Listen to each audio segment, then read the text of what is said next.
الحمدللہ رب العالمین والصلاة والسلام علی سید الانبیاء والمرسلین اما بعد فاعوذ باللہ من الشیطان الرجیم بسم اللہ الرحمن الرحیم الصلاة والسلام علیک یا رسول اللہ وعلی آلک واصحابک یا حبیب اللہ الصلاة والسلام علیک یا نبی اللہ وعلی آلک واصحابک یا نور اللہ۔ نبی کریم علیہ السلام کی ذات پر درود پاک پڑھنے کے بے شمار فضائل و برکات ہیں۔ آئیے ان برکات میں سے ایک برکت آپ کے سامنے رکھتا ہوں۔ میرے آقا صلی اللہ تعالیٰ علیہ وآلہ وسلم فرماتے ہیں، من صلی علیہ واحدہ صلی اللہ علیہ عشرہ۔ میرے آقا فرماتے ہیں جو مجھ پر ایک مرتبہ درود پاک پڑھتا ہے اللہ تبارک و تعالیٰ اس پر 10 رحمتیں نازل فرماتا ہے۔ آئیے درود پاک پڑھتے ہیں۔ صلو علی الحبیب صلی اللہ تعالی علی محمد صلی اللہ تعالی علیہ وآلہ وسلم۔ مدنی چینل کے ناظرین، مدنی چینل کا پروگرام زندگی سنواریں لے کر حاضر ہیں۔ اس پروگرام کے اندر شیخ طریقت امیر اہل سنت دامت برکاتہم العالیہ کے عطا کردہ اسلامی بھائیوں کے لیے 72 نیک اعمال، اسلامی بہنوں کے لیے 63، دینی طلباء کے لیے 92، دینی طالبات کے لیے 83، قیدیوں کے لیے 52، بچوں کے لیے 40، اسپیشل پرسنز کے لیے 27 اور حج و عمرہ کے زائرین کے لیے 19 نیک اعمال ہیں۔ یہ نیک اعمال با کردار مسلمان بننے کے لیے، اسلامی زندگی گزارنے کے لیے اور کم وقت کے اندر زیادہ نیکیاں کمانے کا ایک آسان اور عظیم نسخہ ہے۔ اس پروگرام کے اندر ہم ان نیک اعمال میں سے ایک دو نیک عمل کو ڈسکس کرتے ہیں۔ ان نیک عمل پر عمل کرنے کے کیا کیا فضائل ہیں، کیا کیا برکتیں ہیں، ان کو بیان کرتے ہیں۔ نیک عمل پر عمل نہ کرنے کی صورت میں کیا کیا نقصانات ہو سکتے ہیں، ان کو بھی بیان کرتے ہیں۔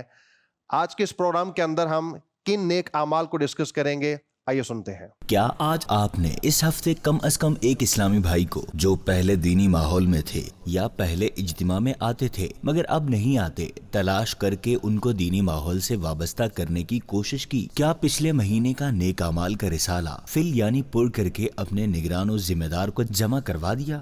کیا آپ نے اس ماہ کسی سننے عالم، امام مسجد، مؤذن، خادم کی کچھ نہ کچھ مالی خدمت کی؟ جی مدنی چینل کے ناظرین، آج کے اس پروگرام کے اندر ہم 3 نیک اعمال ان کو بیان کریں گے۔ ہمارے اس پروگرام کے اندر اس پروگرام کی جان رکن شورا مولانا اسد مدنی دامت برکاتہم العالیہ تشریف لاتے ہیں۔ حضور آپ تشریف لائے، ہم آپ کو ویلکم کرتے ہیں۔ جزاک اللہ۔ امید آپ خیریت سے ہوں گے۔ الحمدللہ رب اللہ العالمین۔ تعالیٰ آپ کے علم و عمل برکت عطا فرمائے۔ آمین و ایاک۔ آج کے پروگرام کے اندر 3 نیک اعمال ہیں جن کو ہم ڈسکس کریں گے۔ نیک عمل 65 سے ہم اس کا آغاز کریں گے۔ کیا آپ نے اس ہفتے کم از کم ایک اسلامی بھائی کو جو پہلے دینی ماحول میں تھے یا پہلے اجتماع میں آتے تھے مگر اب نہیں آتے، تلاش کر کے ان کو دینی ماحول سے وابستہ کرنے کی کوشش کی؟ یہ نیک عمل ہے 65۔ تو کچھ چہرے ہوتے ہیں جو ہمیں نظر آتے ہیں، اجتماع میں ہم دیکھتے ہیں، مدنی قافلے میں سفر کرتے ہیں، دیگر ہمارے 12 دینی کاموں میں نظر آتے ہیں، لیکن پھر وہ چہرے نظر نہیں آتے۔ تو ان کو دوبارہ ہم اجتماع میں کیسے لائیں، دوبارہ مدنی مذاکرے میں کیسے لائیں، کیا کریں کہ دوبارہ وہ دینی کاموں میں شامل ہو جائیں؟ اس کے لیے ہم کیا کریں؟ اللہ تعالیٰ جل جلالہ کے فضل و کرم اور اس کے پیارے حبیب صلی اللہ تعالیٰ علیہ وآلہ وسلم کی نگاہ عنایت سے دعوت اسلامی نے جو ہمیں مقصد دیا نا، وہ ہے اپنی اصلاح اور ساری دنیا کے لوگوں کی اصلاح کی کوشش کرنا۔ الحمدللہ۔ تو اپنی اصلاح کا سامان بھی کرنا ہے اور دنیا بھر کے لوگوں کی اصلاح کا سامان، اس کی طرف بھی توجہ کرنی ہے۔ یہ دعوت اسلامی کے جتنے بھی شعبے ہیں، یہ جتنے بھی کام ہیں نا، اگر ان سب کے بارے میں کہا جائے کہ یہ سارے کے سارے اسی ایک مقصد کے گرد گھومتے نظر آتے ہیں۔ یہ مقصد ایک ہے، اس کی شاخیں مختلف، شاخیں الگ الگ ہیں۔ یعنی دعوت اسلامی کا کوئی بھی شعبہ اگر آپ لیں گے نا تو اس کا بنیادی مقصد یہی ہے کہ اپنی اصلاح اور ساری دنیا کے لوگوں کی اصلاح کی کوشش کرنا۔ تو یہ ایک اعتبار سے ایک حرص ہے کہ جو آتے تھے اب نہیں آتے، تو جو نہیں آ رہے نا تو کہیں ایسا نہ ہو کہ وہ نفس و شیطان کی شرارتوں کا شکار ہو جائیں. کوئی ایک دینی ماحول ہے نا، دینی ماحول سے وابستہ، اس کو بہت ساری نیکیاں کمانے کا موقع میسر آ جاتا ہے. الحمدللہ. نہیں اگر آپ دیکھیں نیک لوگوں کے ساتھ کو بیٹھا ہوا ہے، نماز نہیں پڑھتا، تو یہاں کا تو ماحول اس طرح کا ہوگا کہ جو ہی اذان کا وقت قریب آئے گا نماز کی تیاری شروع ہو جائے بے گی. شک. تو اس کو بھی ذہن ملے گا.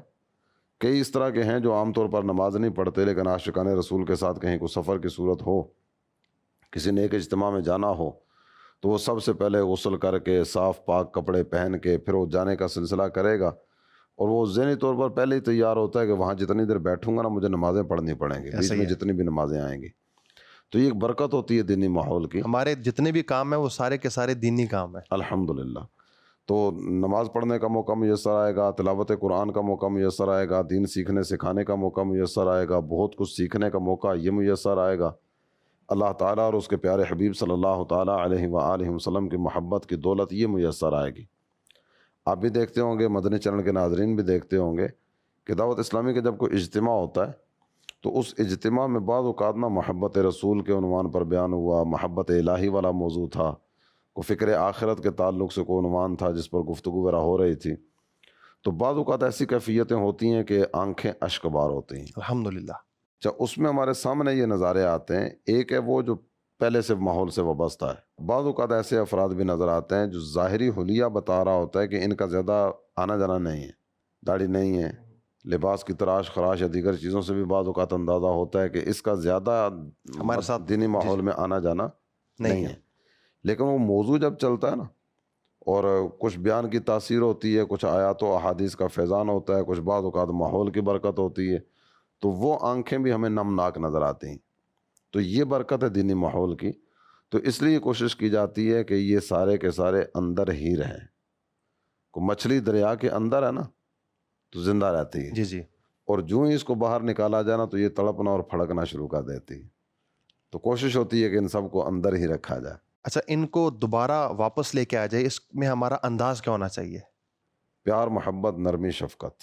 یہ تو اس طرف سے ہے کہ ان کو سمجھایا جائے، ان کو واپس لے کے آیا جائے.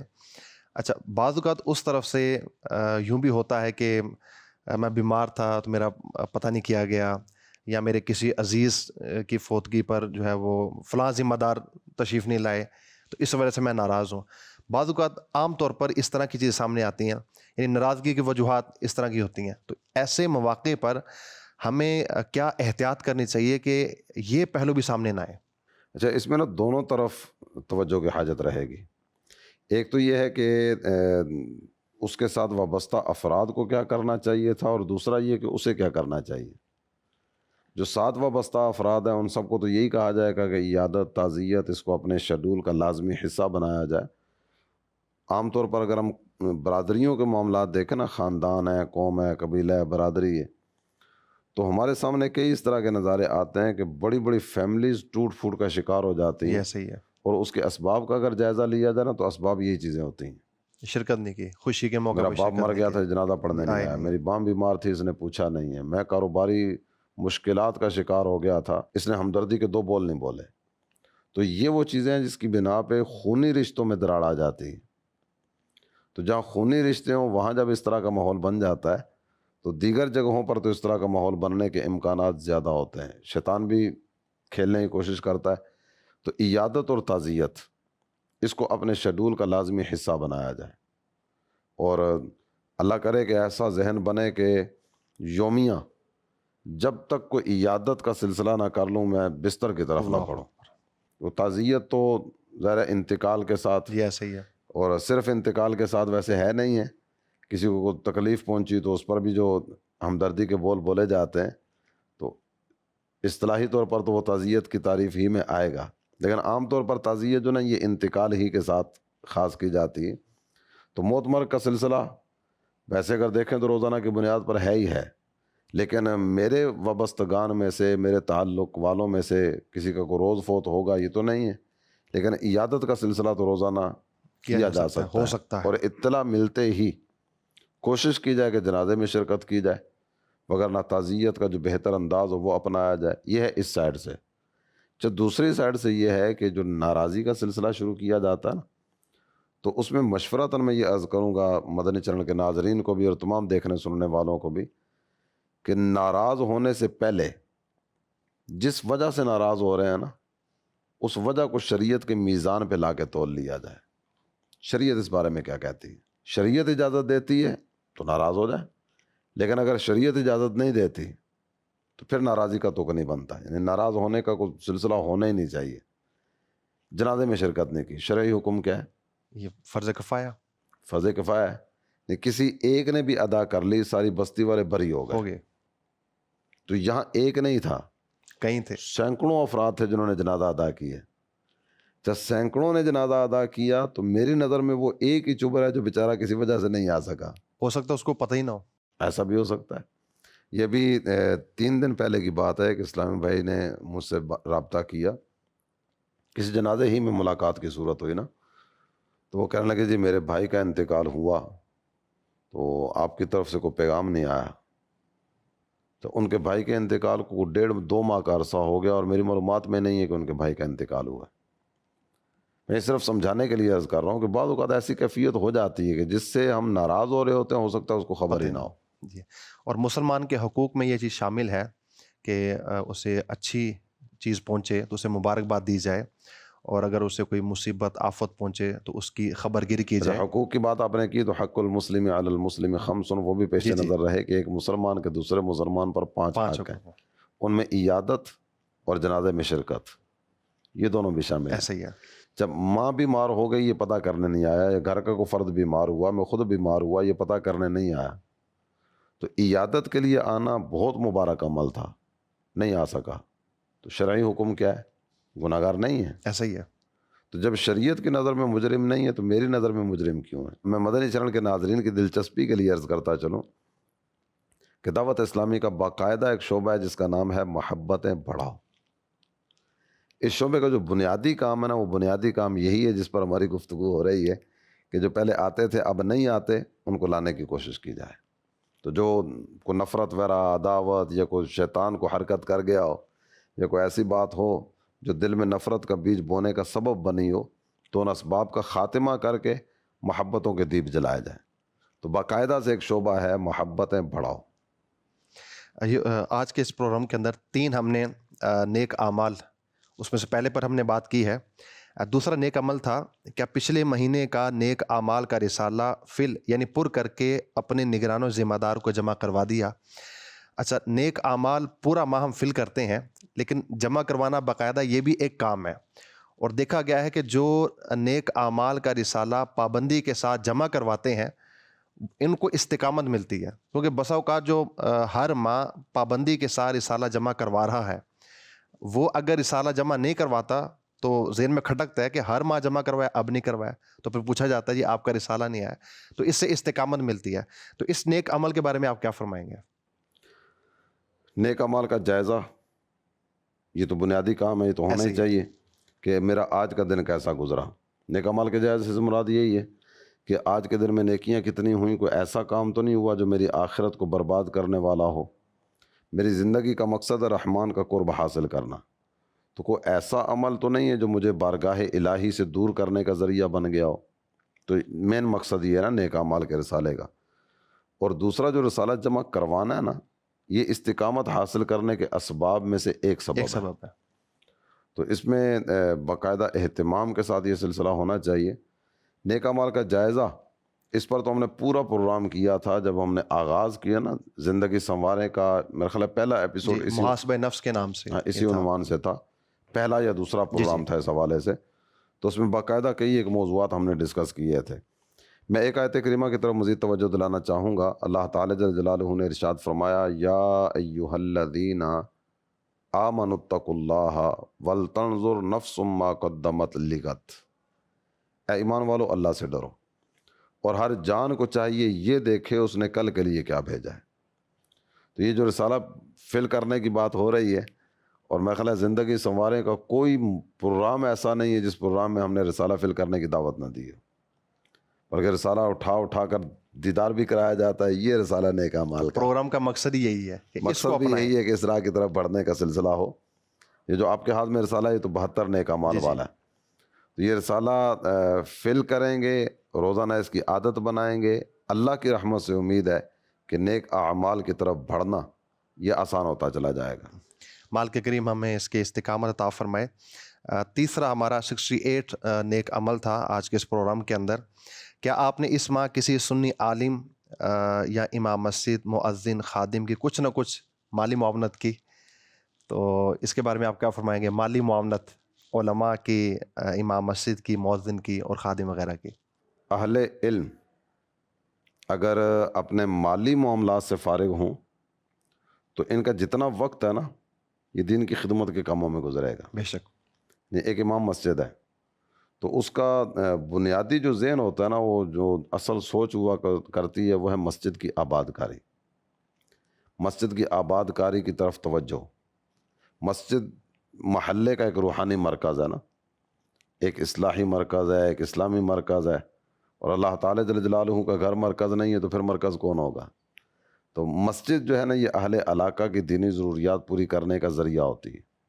آپ اگر دیکھیں گے تو ہمارے بچے قرآن پڑھنے کے لیے کہاں جاتے ہیں؟ مسجد میں جاتے ہیں۔ مسجد میں نماز ادا کرنے کا سلسلہ مسجد کے ساتھ وابستہ ہے، جنازے کا سلسلہ مسجد کے ساتھ وابستہ ہے، امام مسجد کے ساتھ وابستہ ہے، اگرچہ جنازہ مسجد میں نہیں ہوتا لیکن مسجد تقریباً جگہوں پر یہ ساتھ ساتھ چل رہی اسلامک ہوتی ہے نا۔ سینٹر ہے یہ علاقے کا، اسلامک سینٹر ہے۔ اس کے علاوہ دین سیکھنے سکھانے کا ایک بنیادی ذریعہ وہ مسجد بنتی ہے۔ کوئی بھی دینی تقریب کرنی ہو تو ذہن جہاں جاتا ہے وہ مسجد ہے۔ تو یہ مسجد جو ہے نا یہ ایک اسلامک سینٹر ہے۔ اس کا نظام چلانے والا جو فرد ہے اس کی اگر ساری کی ساری توجہ مسجد کے انتظام و انصرام کی طرف ہوگی اور اس کے نظام کو بہتر سے بہترین بنانے کی طرف ہوگی تو پھر اس کا جو نظارہ ہوگا نا وہ کچھ اور ہوگا۔ اور اگر کیفیت اس طرح کی ہو، جس طرح کے بہت سارے ایریاز میں اس طرح کی خبریں سننے میں آتی ہیں کہ امام کی بنیادی سیلری جو ہے، بیسک سیلری امام کی، یہ کہتے ہوئے زبان تھوڑی سی بھاری پڑتی ہے کہ عام جو مزدور کی کمائی ہے نا، مزدور کی جو دہاڑی ہے، کئی ایک علاقے اس طرح کے ہیں کہ امام کی سیلری اس سے بھی کم ہے، اللہ اکبر۔ اور بعض جگہوں پر اس کے ہاف کے آس پاس بھی ہو یا اس سے بھی نیچے ہو تو کچھ عجب نہیں ہے۔ ایک ایریے کے تعلق سے کچھ وقت پہلے مجھے کسی نے ایک اطلاع دی تھی، اس بات کو میرا خیال ہے کوئی 3-4 سال تو ہو گئے ہوں گے۔ 3-4 سال پیچھے جا کے بھی اگر آپ دیکھیں گے نا بیسک سیلری عام طور پر، تو وہ اور جو فگر میں عرض کرنے لگا ہوں یہ آپ کو بہت سارا ایک فرق نظر آئے گا نا۔ مجھے کسی نے ذکر کیا کہ ہمارے ایریے میں جو جمعہ پڑھانے والے ہیں ان کی ماہانہ سیلری 400 روپے ہے۔ 400 روپیہ تقریباً 3-4 سال پہلے انہوں نے ذکر کیا، 100 روپے ہفتہ وار۔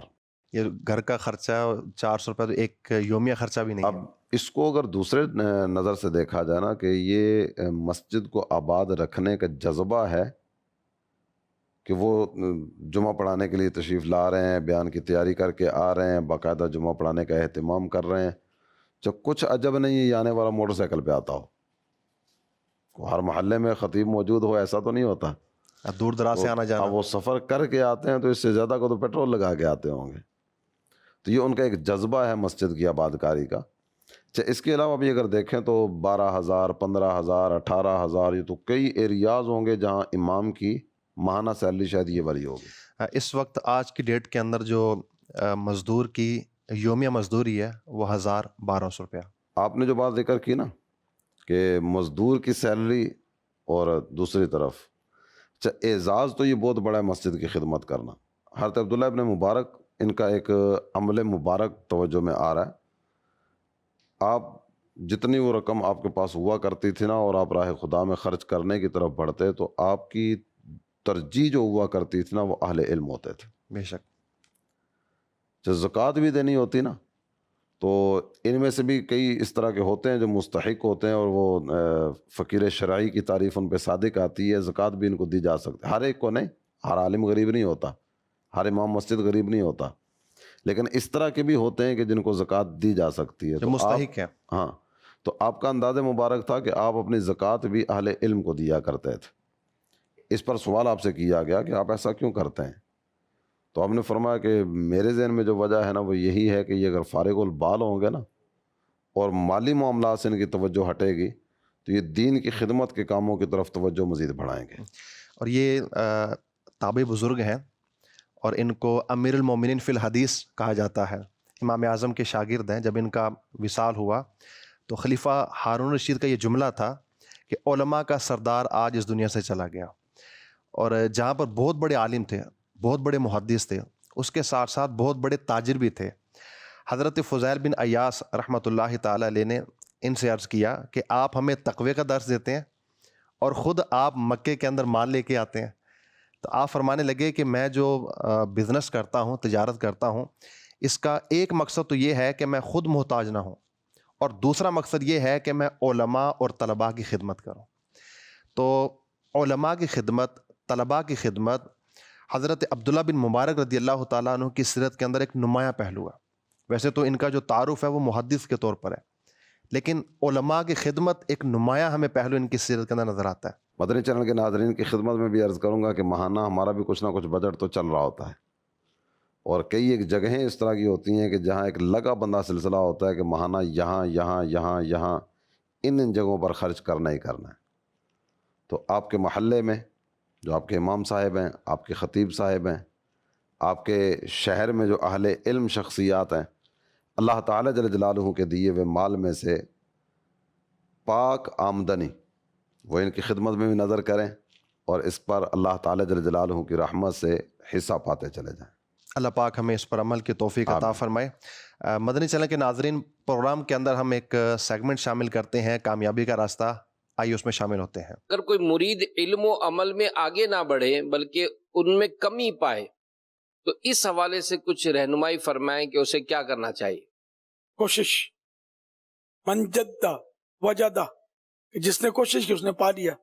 اب ایک دم سے ساری منزلیں طے کر لے کہ پہلے ہی دن یہ درس نظامی اس کی تکمیل ہو جائے، دستار بندی بھی ہو جائے، اور پھر دوسرے دن مفتی بن جائے، یہ تو نہیں ہو سکے گا۔ کوشش کرنی پڑے گی۔ دنیاوی تعلیم میں بھی 10 سال تک محنت کرتا ہے تو میٹرک کی سند آتی ہے، جس کی کوئی اہمیت اتنی نہیں ہے، نوکری وغیرہ ملنے میں میٹرک ہے، اتنی ویلیو نہیں ہے۔ جبکہ درس نظامی ہمارے یہاں 8 سال لیکن کم پیریڈ میں علم دین مل رہا ہے جو جنت میں لے جائے گا۔ اس کے لیے کوئی مطلب بھاگ دوڑ نہیں ہے، گرا پڑی نہیں ہے، اور دنیاوی تعلیم کے لیے گرا پڑی مارا ماری، پلے سے مال خرچ کرنا، پلے سے کھانا، بہت کچھ صرف دنیا کے لیے ہو رہا ہے۔ کاش دین کے لیے ہمیں جذبہ مل جائے۔ اگر علماء ختم ہوئے تو ہماری مسجدیں کون سنبھالے گا؟ ہمیں دین کے مسئلے کون بتائے گا؟ ہمارا جنازہ کون پڑھائے گا؟ قبر میں کون ہمیں اتارے گا؟ ایصال ثواب آ کر کون کرے گا؟ اور کون مطلب امت کو گائیڈ کرے گا، رہنمائی کرے گا؟ علماء کا وجود تو لازم لازم لازم۔ یہ جنت میں بھی کام آئیں گے علماء، آپ کو پتا ہے؟ ہاں، حدیث پاک میں جنت میں بھی علماء کی ضرورت پڑے گی کہ اللہ پاک فرمائے گا مانگو کیا مانگتے ہو، تو جنتی علماء کی طرف آئیں گے کہ آپ مشورہ دیجئے ہمیں کیا کرنا ہے، کیا مانگنا ہے۔ علماء فرمائیں گے یہ مانگو وہ مانگو۔ تو علماء کے بغیر تو قدم چلنا بھی مشکل ہے، اس لیے علماء پروڈکشن جاری رہنا چاہیے۔ ہر گھر میں کم از کم ایک تو عالم بنے، درس نظامی کرے، ایک فرد۔ ایک بیٹے کا سوال ہے آپ کے، وہ اللہ کی راہ میں دے دو، بھلے جامعۃ المدینہ میں مت دو، آپ سمجھتے ہو ہمیں کوئی پر ہیڈ کوئی رقم ملتی ہے، ایسا کچھ بھی نہیں ہے۔ آپ لوگوں کی جیبوں سے نکال کر ٹیلی تھون کر کے یا ویسے ہی مدنی عطیات قربانی کھالیں آپ کی لے کر یہ خرچے کر رہے ہوتے ہیں، جامعۃ المدینہ اور مدارس المدینہ بنا رہے ہوتے ہیں۔ یہ تو دنیا کو پتہ ہے، کھلی کتاب ہے۔ تو آپ سے آپ کی آخرت کا سوال ہے۔ ایک بیٹا دین کے لیے دے دو، یعنی ہمیں دے دو، اس کا مطلب دین کے لیے دے دو۔ یعنی کوئی بھی عاشق رسول کا جامعہ ملے آپ کو، سنیوں کا، اعلی حضرت امام احمد رضا خان کے ماننے والوں کا، میں یہ تو دوں گا مشورہ آپ کو، تو اس میں آپ بھلے اپنا بیٹا داخل کروا دو، اور اگر آپ کی سمجھ میں آتا ہے تو ہمیں دے دو، جامعۃ المدینہ میں داخل کروا دو۔ گھر میں ایک عالم ہونا چاہیے، وہ رہنمائی کرے، اللہ کرے سارے خاندان کی بخشش کا بھی ذریعہ بن جائے۔ کچھ کہہ نہیں سکتے آپ کا بیٹا عالم باعمل بن جائے، وہ بہت ترقی کر کے مفتی اسلام بن جائے،